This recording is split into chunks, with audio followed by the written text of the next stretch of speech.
Ambrate. Vediamo. Tutto nuovo qua. Ecco qua la sede di Signjam.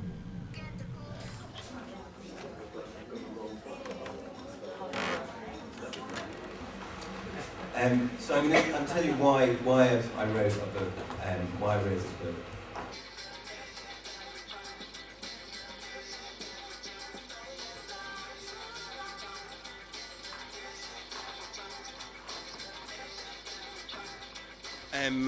I think what's happening is that traditional billboard sites they're too boring. So when people have ideas to do something different, like we saw the Absolute vodka thing where they built a apartment in the shape of a Absolute bottle, that's a poster site, and so that obviously adds a whole new literally dimension to advertising.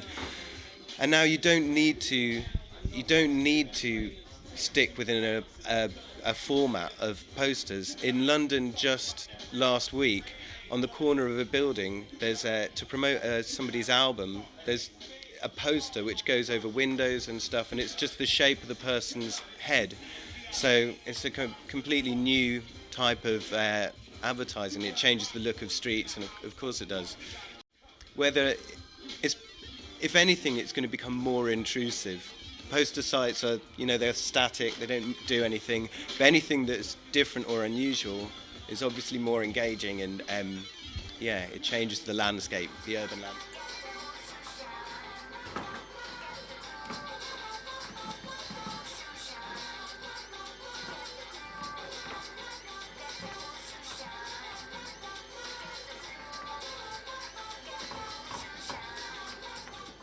Okay, this one, D&AD, you may or may not have heard of, but it's a not-for-profit organization that supports young designers and young creatives. Il workshop è partito, i ragazzi hanno un'ora e mezzo di tempo per sviluppare il loro progetto di guerrilla advertising.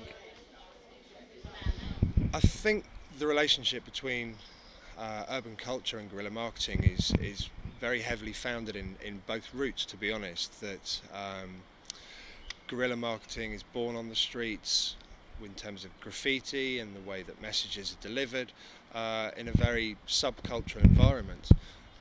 They borrow elements from each other, really. That you look at the hip-hop culture, sneakers, and the way that they're communicated in a very tribal way amongst that audience. It's the same thing that guerrilla marketing tries to do by tapping into those communities and using similar languages, styles, messaging and media.